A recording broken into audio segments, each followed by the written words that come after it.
இயேசு கிறிஸ்துவில் எனதருமை சகோதர சகோதரிகளே, இன்றைய நாளிலே ஆண்டவர் நம்மை ஆசீர்வதிக்கின்றார். கண்களை மூடி இதயங்களை ஒன்றிணைத்து ஜெபிப்போமா. ஆண்டவரே, இதோ இந்த இறைவார்த்தையை கேட்டுக்கொண்டிருக்கின்ற மக்களை ஆசீர்வதியும். எந்த நோக்கத்திற்காக இன்றைய நாளிலே முழந்தாள் படியிட்டு விவிலியத்தை திறந்து இறைவார்த்தையை பார்த்து அதை தியானித்து ஆண்டவரே இந்த இறைவார்த்தையின் ஆற்றல் எங்களுக்கு கிடைக்க வேண்டும் என்று ஜெபிக்கின்ற மக்களை ஆசீர்வதியும். உம்முடைய அருள்கரம் இவர்களோடு இருக்கட்டும். இவர்களுடைய வேண்டுதல்கள், விண்ணப்பங்கள், மன்றாட்டுகள் அனைத்தையும் கண்ணோக்கி பாரும். இதே ஆவல்களை நிறைவேற்றும். ஆண்டவரை, குறிப்பாக நோயோடு இருக்கின்ற மக்களை ஆசீர்வதியும். நோயிலிருந்து விடுதலையை தாரும். அருள்கரம் அவர்களை தொடட்டும். ஆமீன். அன்புமிக்கவர்களே, இன்றைய நாளிலே நாம் தியானிப்பதற்காக எடுத்துக்கொண்ட இறைவார்த்தை 1 அரசர்கள் 18ஆம் அதிகாரம் 45-46 இறைவார்த்தைகள். இதற்கிடையில் வானம் இருண்டது, கார்மேகம் சூழ்ந்தது, காற்று அடித்தது, பெருமழை பெய்தது. ஆகாபு தேரில் ஏறி இஸ்ரேலுக்கு புறப்பட்டான் என்று இறைவார்த்தை நமக்கு சொல்லுகின்றது. பல வருடங்களாக மழை இல்லாமல் பஞ்சம், வறட்சி, பட்டினி, மரம் செடி கொடிகளெல்லாம் அழிந்து போய் வானம் இருண்ட அந்த நிகழ்வு தான் நாம் வாசிக்க கேட்டோம். பஞ்சம், பட்டினி வந்து அந்த நாட்டிலே வறட்சி வந்து ஒரு துளி மழை கூட இல்லாமல் வானம் பூட்டப்பட்டிருந்த நிலையைத்தான் நாம் வாசிக்க கேட்டோம்.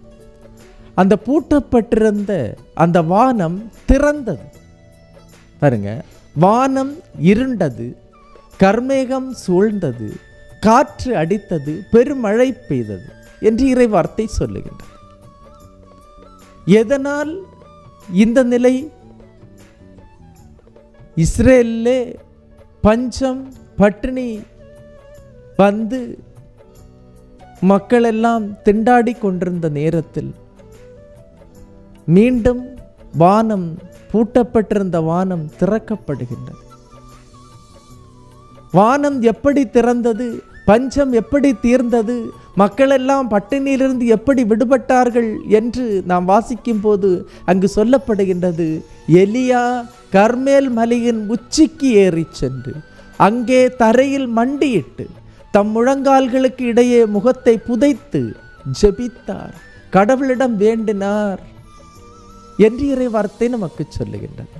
ஆக மலையின் உச்சிக்கு சென்று அங்கே தரையில் மண்டியிட்டு, தரையில் மண்டியிடுவதென்றால், ஆண்டவரே, உமது முன்னிலையில் நான் ஒன்றுமில்லாதவன், நான் தூசிக்கு சமமானவன் என்று அதை நிரூபித்து எலியா தம் முழங்கால்களுக்கு இடையே முகத்தை புதைத்து கொண்டு, ஆண்டவரே, இந்த பஞ்சத்திலிருந்து எங்களுக்கு விடுதலையை தாரும், இந்த வறட்சியிலிருந்து எங்களுக்கு விடுதலையை தாரும், இந்த பட்டினியிலிருந்து எங்களுக்கு விடுதலையை தாரும்.